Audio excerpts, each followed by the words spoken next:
Hola hermanos, es un gusto volver a saludarles una vez más, aunque por este medio, pero es un gozo poder hacer estas transmisiones llevándoles la alabanza y la palabra de nuestro Señor en cada uno de los hogares y poder levantar estos cantos a nuestro Dios, porque bueno es alabar el nombre del Señor, darle a Él la honra y la gloria por siempre y para siempre, porque Él es bueno, es misericordioso y es amoroso. Así es nuestro Señor. Vamos a entonar estos cantos. 1, 2, 3, 4.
Grandes son tus obras, porque grande eres tú, grande es tu amor, grande es tu gloria, porque grande eres tú.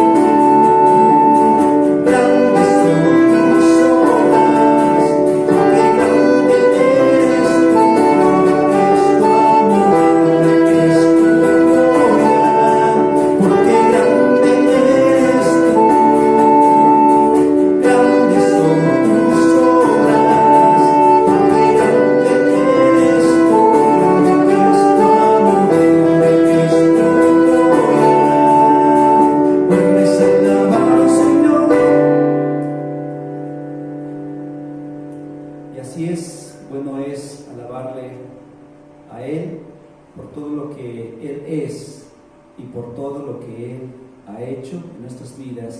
hace y seguirá haciendo. La Biblia dice que quien comenzó la buena obra la perfeccionará hasta el día de nuestro Señor. Él es nuestro Rey, Él es nuestra majestad, y por lo tanto solamente Él es digno de toda alabanza, de toda adoración y de toda honra, gloria y honor. Grande es nuestro Dios. Vamos a cantar cuán grande es Dios.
Grande es nuestro Dios, grande es nuestro Salvador y nuestro Rey. A Él sea la honra y la gloria por todos los siglos. Amén.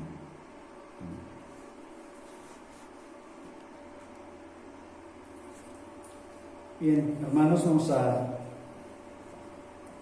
avanzar y vamos a estudiar la palabra de nuestro Dios. Y las últimas 3 predicaciones hemos visto en este gran evangelio de Mateo. En las últimas 3 predicaciones hemos visto algunas parábolas, 3 parábolas para ser exactos.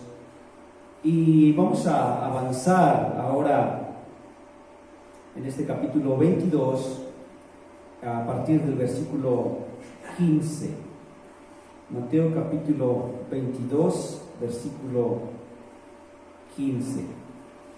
Nuestro Señor está hablándole a estas multitudes. Nuestro Señor está hablándole a tanto judíos, tanto escribas, principales sacerdotes, ancianos de este pueblo. Está en Jerusalén. Y en el versículo 15 nos dice, de Mateo 22, nos dice: entonces se fueron los fariseos y consultaron cómo sorprenderle en alguna palabra. Y le enviaron los discípulos de ellos con los herodianos diciendo: Maestro, sabemos que eres amante de la verdad y que enseñas con verdad el camino de Dios y que no te cuidas de nadie, porque no miras la apariencia de los hombres. Dinos pues, ¿qué te parece? ¿Es lícito dar tributo a César o no? Pero Jesús, conociendo la malicia de ellos, les dijo: ¿por qué me tentáis, hipócritas? Mostradme la moneda del tributo. Y ellos le presentaron un denario. Entonces les dijo: ¿de quién es esta imagen y la inscripción? Le dijeron: de César. Y les dijo: dad pues a César lo que es de César, y a Dios lo que es de Dios. Oyendo esto, se maravillaron y dejándole se fueron. Inmediatamente que el Señor terminó de contar la parábola o las parábolas, Mateo dice que los fariseos se fueron, se alejaron de allí y dejaron a nuestro Señor con sus discípulos. El paralelo de este pasaje en Lucas capítulo 20, en el versículo 19, nos dice que en ese mismo momento que el Señor concluyó la parábola, los principales sacerdotes y escribas tuvieron la intención de echarle mano porque comprendieron que el Señor hablaba de ellos, pero no se atrevieron por temor al pueblo. Nuestro Señor estaba hablando, estaba diciendo las parábolas. Dijo la parábola de los dos hijos, después la parábola de los labradores malvados, y la semana pasada vimos la parábola de las fiestas de boda. Y en ese mismo momento Lucas dice que cuando terminó de contar nuestro Señor estas parábolas, los principales sacerdotes, los líderes religiosos, estaban tan molestos, estaban muy enojados porque habían entendido claramente que el Señor estaba hablando de ellos. Y en su enojo, en su coraje, ellos tenían toda la intención de agarrar al Señor, agarrar a Cristo, agarrar a Jesús y meterlo a la cárcel. Pero no se atrevieron por temor al pueblo. Quiero detenerme aquí un momento.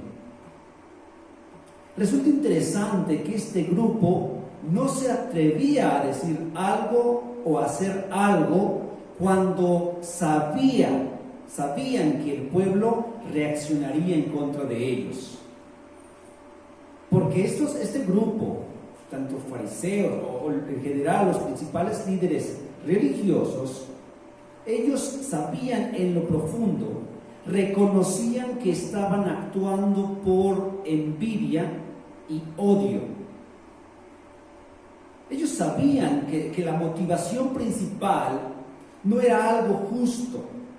Ellos sabían que su motivación principal nacía del odio y de la envidia. Por eso no se atrevieron a tomar a nuestro Señor. Y hermanos, el legalismo y la religiosidad generan eso mismo.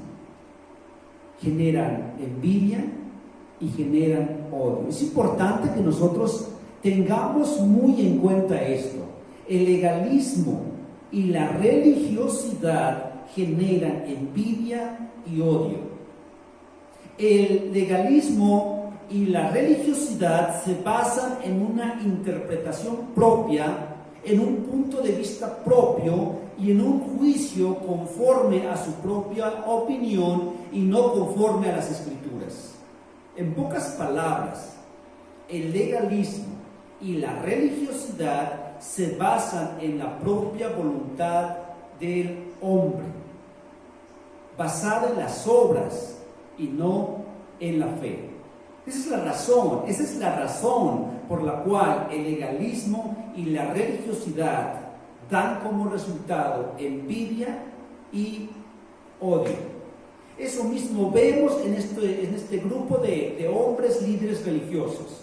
Le tenían odio y envidia al Señor porque eran religiosos, eran legalistas. Nuestro Señor jamás cayó al querer expresar algo por temor a alguien. Jamás temió a la gente, ni a los escribas, ni a los fariseos, ni siquiera a los principales sacerdotes, porque la fuente de sus palabras eran de Dios mismo. Él dijo: no puedo yo hacer nada por mí mismo, según oigo, así juzgo, y mi juicio es justo, porque no busco mi voluntad, sino la voluntad del que me envió, la del Padre. Juan 5:30. Estos hombres religiosos y legalistas temían más al pueblo que a Dios mismo. Temían ser apedreados por el pueblo al tocar a Jesús, a quien ellos, el pueblo, consideraba como su libertador terrenal. Pero no temían a Dios, quien había enviado a su Hijo para salvación de sus pecados. La religiosidad y el legalismo ciegan la vista. Es completamente lo contrario a lo que vemos con Juan el Bautista. Cuando los discípulos de Juan el Bautista se acercan a él y le dicen: miren, maestro, refiriéndose a Juan el Bautista, este hombre, el Cristo Jesús, predica y bautiza y hace estas cosas y mucha gente le sigue. ¿Qué dijo Juan el Bautista? ¿Se enceló? ¿Cómo reaccionó Juan el Bautista? ¿Le causó envidia? ¿Empezó a odiar al Señor? No.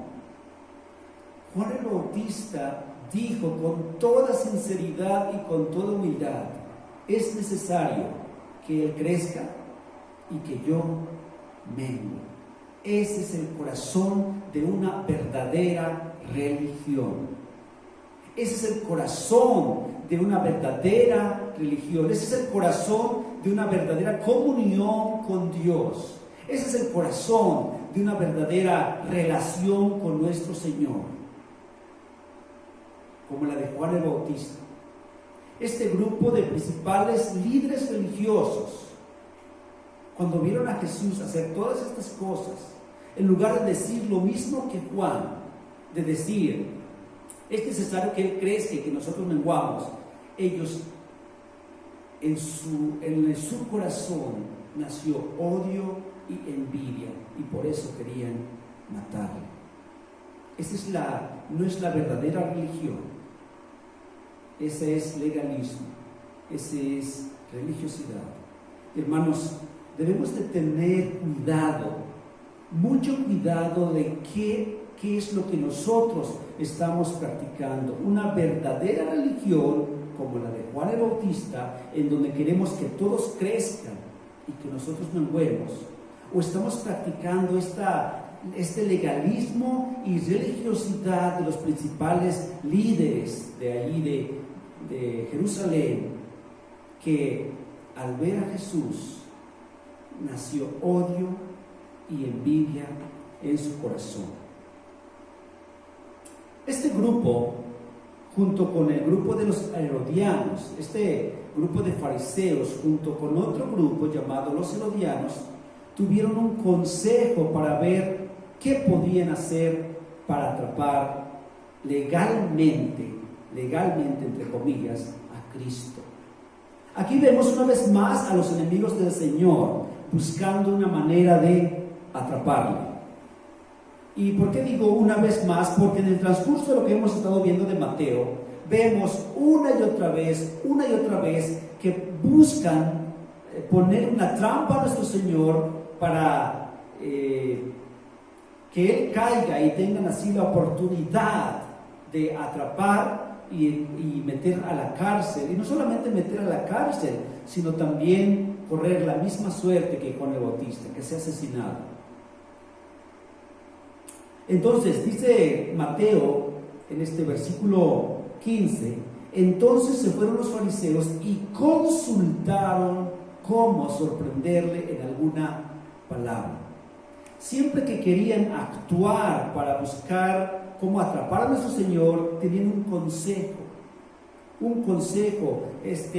Se reunían y platicaban buscando una forma para que pudieran, dice aquí, sorprenderle en alguna palabra. Es interesante también que este grupo o estos grupos, fariseos, ancianos, principales sacerdotes, se reunieron con otro grupo llamado los herodianos. Este grupo de los herodianos no se sabe mucho acerca de este grupo. Lo único que se sabe es que venía de la familia de Herodes por su propio nombre. Y como familia de Herodes no era judío, entonces era un gentil. Y con tal de agarrar al Señor, estos grupos judíos religiosos se buscaron consejo también con este grupo gentil, los herodianos. No les importó ya lo demás, que no se hablaba, no tenían buena comunicación, que ellos eran judíos y ellos eran gentiles. No les importó. El propósito era agarrar, sorprender en alguna palabra a nuestro Señor. Entonces tuvieron este consejo y encontraron una muy excelente pregunta para ellos. Dice, y vamos al cuestionamiento. La primera parte que vimos es el consejo. Vamos al cuestionamiento. Versículo 16. Y le enviaron los discípulos de ellos, fijémonos bien, ya no fueron los fariseos, sino que fueron sus discípulos, o sea, los discípulos de estos fariseos, enviaron los discípulos de ellos con los herodianos. No se atrevieron ya los fariseos a ir y cuestionar a nuestro Señor, porque nuestro Señor ya conocía a estos hombres.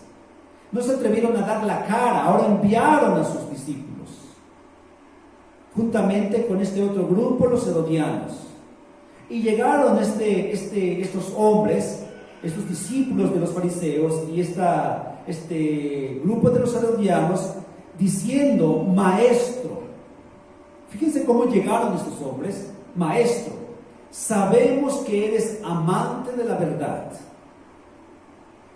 Marcos 12:14 dice, eres hombre veraz y que enseñas con verdad el camino de Dios y que no te cuidas de nadie porque no miras la apariencia de los hombres. La manera como llegan estos hombres, estos discípulos de los fariseos, adulando a nuestro Señor, alabando a nuestro Señor, haciendo grande a nuestro Señor, era muy común. Era muy común la adulación en aquel tiempo y aún en nuestros tiempos. ¿Quieres sacar algo, algún provecho? ¿Quieres sacar algo de alguna persona? La adulación. Hablan grandes cosas de él y después pregúntale, y después lánzale la pregunta y después dile. Este grupo pensaba que adulando a nuestro Señor iba a caer en la trampa. Le dicen amante de la verdad, le dicen enseñas con la verdad el camino de Dios, le dicen no te cuidas de nadie, le dicen porque no miras la apariencia de los hombres. Y después la pregunta,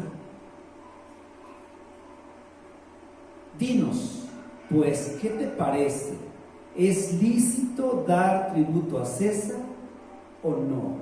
Parecía una pregunta, una verdadera pregunta genuina, una verdadera pregunta que tenían estos grupos. Mandaron a estos discípulos para poder de esa manera engañar a nuestro Señor. Y llegan y le preguntan, tenemos una duda.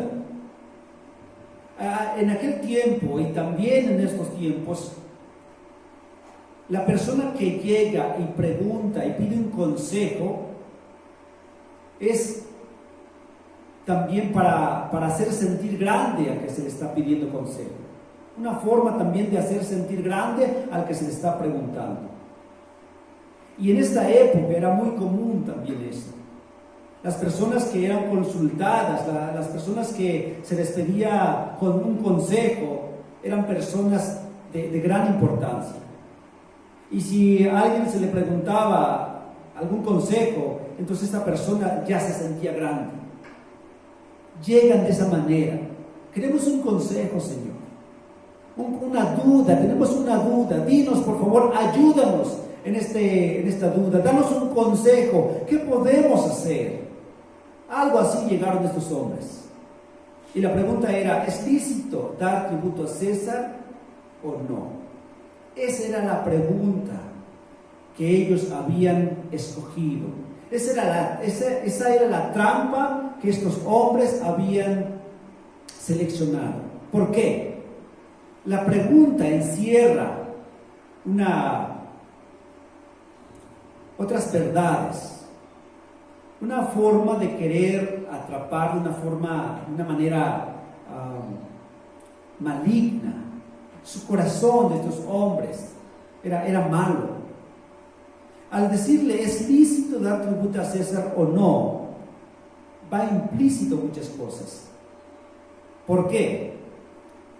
Si el Señor decía no es lícito, no den tributo a César, entonces estos líderes judíos, estos fariseos, estos herodianos, iban a acusar a nuestro Señor como un rebelde. Estaba causando rebelión contra Roma.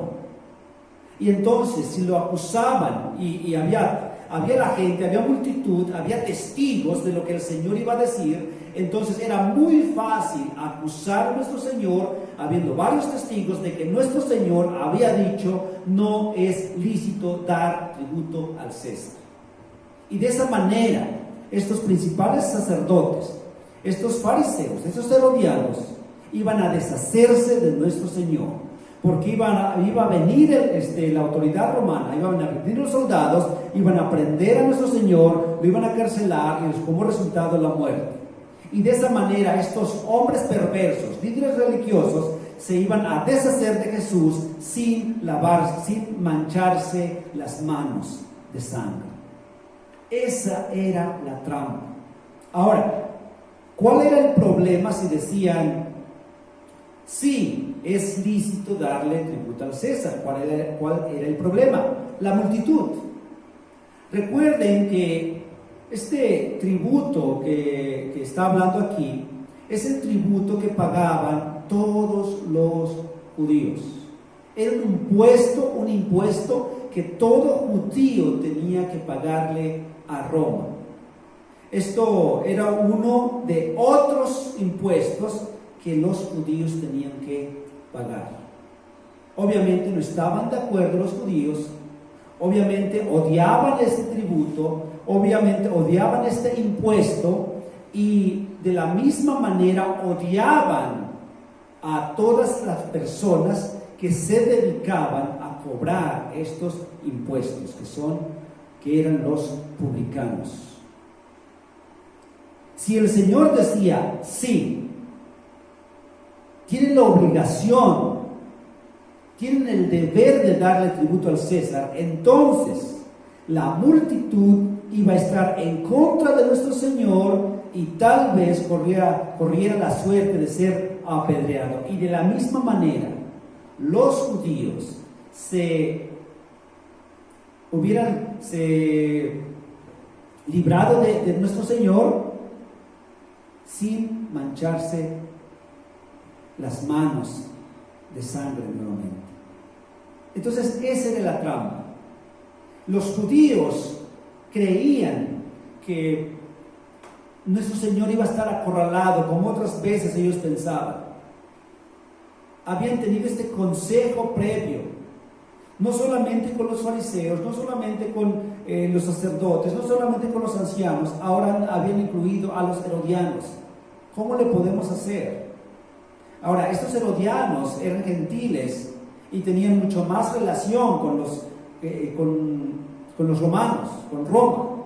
Tenían más relación. Entonces, planearon esta estrategia para que, siendo testigos los herodianos, y dependiendo de la respuesta de nuestro Señor, si nuestro Señor decía, no es lícito, ahí estaban los herodianos.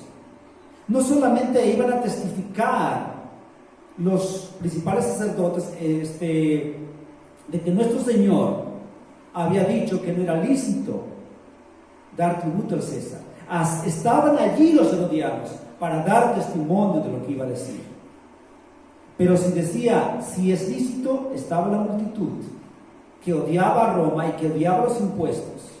Y si Jesús iba a decir que si era lícito, entonces la multitud iba a darle la espalda a nuestro Señor, y posiblemente esperaban los judíos que fuera tomado nuestro Señor por parte de las multitudes y lo apedrearan y lo mataran. Y de esa manera deshacerse de nuestro Señor. Una excelente trampa, una buena trampa. No había otra salida. Era decir si es lícito o era decir no es lícito. No había otra respuesta. Y entonces estos hombres estaban ansiosos de saber y de conocer las respuestas. Humanamente hablando, sería una respuesta imposible de contestar sin salir libre, sin salir perjudicado. Pero hermanos, Cristo es Dios, Jesús es Dios, Él es Señor, Él es todo soberano, Él es infinito en sabiduría. ¿Y cómo contestó? Vamos a la contestación. Vimos el consejo, el cuestionamiento, vamos con la contestación. Versículo 18. Pero Jesús, conociendo la malicia de ellos, la omnisciencia de nuestro Dios, conociendo la malicia de ellos, les dijo: ¿por qué me tentáis? Ahora, Jesús encara la forma como ellos habían llegado. Aparentemente con toda humildad, con toda mansedumbre, aparentemente con un cuestionamiento genuino, aparentemente buscando un consejo genuino, pero Jesús les quita esa máscara, Jesús quita ese velo y les dice: yo conozco sus corazones, yo sé cuál es la intención de ustedes. Ustedes no vienen con una pregunta genuina, ustedes son unos hipócritas. Y así les dice, conociendo la malicia de ellos, les dijo: ¿por qué me tentáis, hipócritas? Ahora, no los deja así, sino más bien procede a contestar las preguntas. Después de haberles dicho, quitado el velo, desenmascarado el corazón verdadero de estos hombres, y así es nuestro Señor desenmascara el corazón de cada persona, quita la máscara, quita el velo, y para nuestro Señor la mirada, su vista, su discernimiento es completo, nada le es oculto, nada hay oculto para nuestro Señor. Les llama hipócritas conociendo la malicia de ellos, y les dice: mostradme la moneda del tributo. Fíjense lo que nuestro Señor contesta: mostradme la moneda. No dice mostradme una moneda, sino la moneda del tributo. La moneda del tributo era de un denario. Lo que cada judío tenía que dar era un denario, y esa es la moneda del tributo, un denario, y ellos le presentaron un denario. Entonces les dijo: ¿de quién es esta imagen? ¿De quién es esta imagen y la inscripción? ¿De quién es? Todavía les pregunta para que ellos mismos se cercioren, ellos mismos contesten, ellos mismos se den cuenta, y por sus palabras ellos sean juzgados. Dice: ¿de quién es esta imagen y la inscripción? Le dijeron, ellos contestaron: de César. Y viene la famosa y maravillosa respuesta de nuestro Señor: dad pues a César lo que es de César, y a Dios lo que es de Dios. ¿Qué significan estas palabras? Dad pues a César lo que es de César, y a Dios lo que es de Dios. ¿Contestó la pregunta nuestro Señor? Sí. ¿Cuál fue la respuesta de nuestro Señor? ¿Es lícito? Ante esta pregunta, ¿es lícito? Nuestro Señor dijo: sí, es lícito dar tributo al César. ¿Por qué? Porque eso le pertenece al César. Entonces solamente hay que dar lo que le pertenece a César. Da a lo que el César pertenece, y da a Dios lo que pertenece a Dios. Hermanos, es una verdad que todavía continúa hoy en día. Nosotros debemos darle al César lo que pertenece al César, y debemos darle a Dios lo que pertenece a Dios. Ahora, alguien puede preguntar: ¿y qué es lo que le pertenece a César? ¿Qué es lo que a César le pertenece? Debemos de aprender, debemos de diferenciar claramente este punto. No debemos de darle al César lo que no le corresponde al César. En ningún momento debemos de otorgarle a César lo que solamente le pertenece a Dios. Y debemos, hermanos, tener discernimiento, tener sabiduría de no estarle entregando a César lo que solamente le pertenece a Dios. Y en verdad darle a César lo que le pertenece a César. Pero ¿cuál es lo que le pertenece a César? Pablo más adelante nos ayuda en este aspecto, y solamente voy a mencionarlo por el tiempo. En Romanos capítulo 13, Pablo nos ayuda en este aspecto. Vamos a ver dos pasajes. El primero en Romanos capítulo 13, versículos 1 al 7. ¿Qué es lo que le pertenece a César? Dice: sométase toda persona a las autoridades superiores, porque no hay autoridades sino de parte de Dios, y las que hay por Dios han sido establecidas. De modo de quien se opone a la autoridad, a lo establecido por Dios, resiste, y los que resisten acarrean condenación para sí mismos. Porque los magistrados no están para infundir temor al que hace el bien, sino al malo. ¿Quieres pues no temer a la autoridad? Haz lo bueno y tendrás alabanza de ello, porque es servidor de Dios para tu bien. Pero si haces lo malo, teme, porque no es van porque no en vano lleva la espada, pues es servidor de Dios, vengador para castigar al que hace lo malo.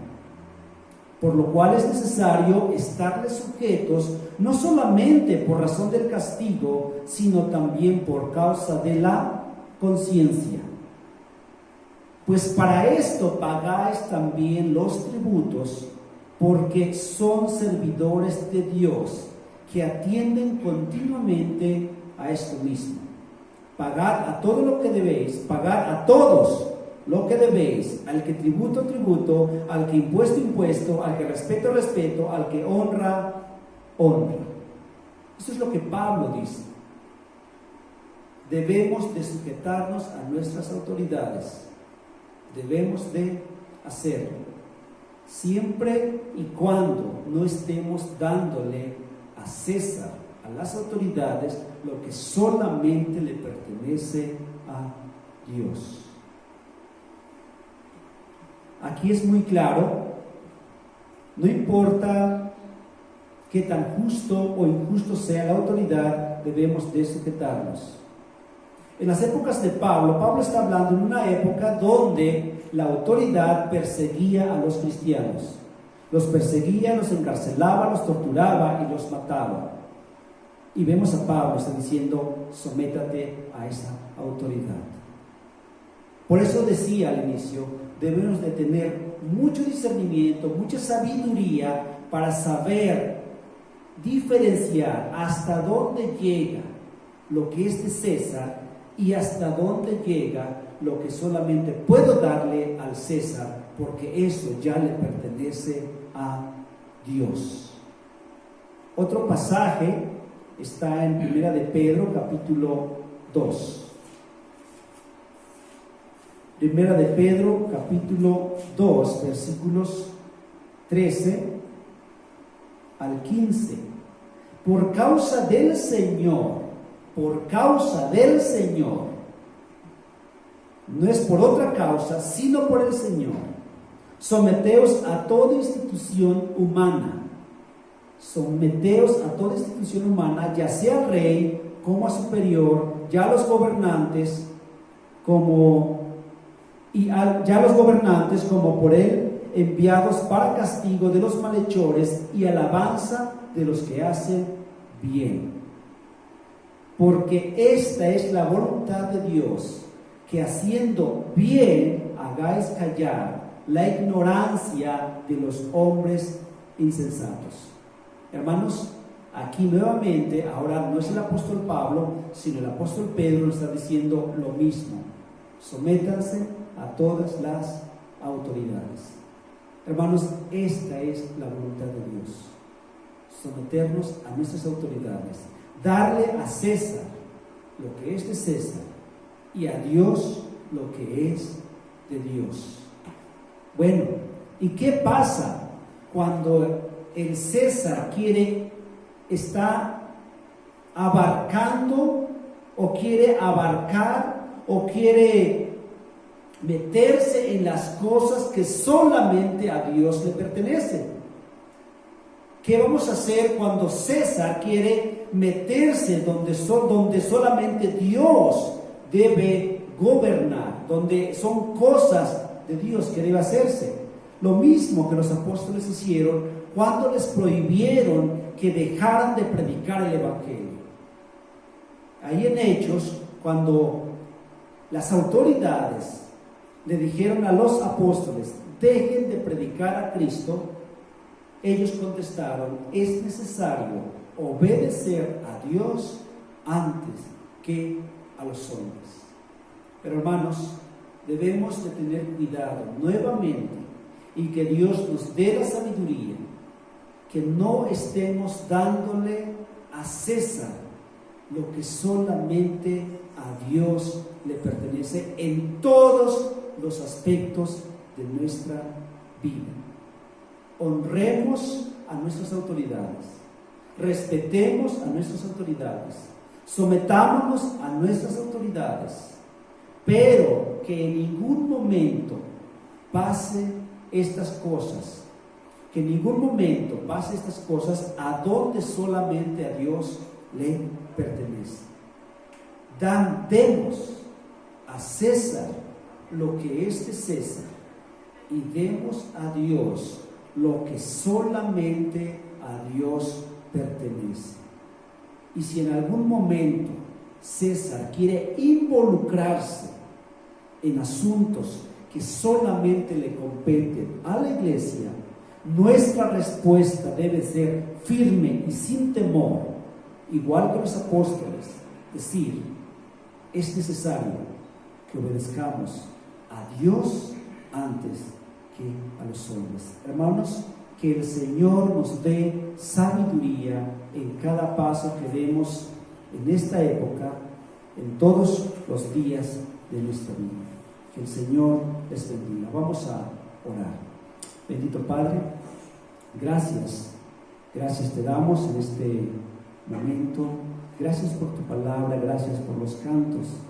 Y Padre, que solamente tú seas quien guíe nuestras vidas, nuestras iglesias, Padre, y danos esa sabiduría que viene de lo alto para poder discernir hasta dónde el César debe de llegar para no involucrarse en cosas que solamente le pertenecen a la iglesia. A César lo que es de César y a Dios lo que es de Dios. Que podamos vivir vidas en verdad de acuerdo a la verdadera religión y no, Padre, un legalismo, una religiosidad vacía y sin fruto. Bendito seas, oh Dios, en el nombre de Jesús oramos. Amén. Que el Señor les bendiga, hermanos.